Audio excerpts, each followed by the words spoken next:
वक्त ये elementary board के जो नताइज हैं वो बोर्ड अंदर आप देख सकते हैं नताइज 5वीं और 8वीं। हमारा इससे कोई सरोकार नहीं होता। सेंटर भी गर्ल्स स्कूल है, वहाँ पे हमारे बच्चे जाते हैं, जाके इम्तहान देते हैं और हर साल अल्लाह के फजल करम से हमारा रिजल्ट जो है वो 100% आता है।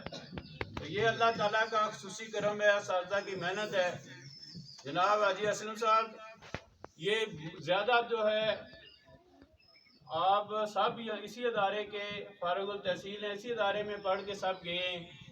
तो अल्लाह के फजल करम से इस अदारे ने ये मिडिल स्कूल कायम हुए 1954 में, तकरीबन ये प्राइमरी स्कूल बना और उसके बाद ये आप ग्रेड हुआ। इसमें वसाइल किताबों के बारे में भी गवर्नमेंट भी सोच रही है और इंशाल्लाह ये भी कोशिश करेंगे। अरमान साहब क्या हाल है? 5वीं तक ये अरमान साहब खुद ऐलान फरमाएंगे। और इसके बाद आपसे सिर्फ यही मेरी गुजारिश है कि खुदा के लिए अपने बच्चों की खातर, अपने बच्चों के मुस्तकबिल की खातर टाइम दें। ये वो अच्छी तरबियत उसी सूरत में होगी जब वालिदैन और उस्ताद जो है इनका आपस में तामुल होगा, एतमाद पर पूरा उतरा जाए। इसके साथ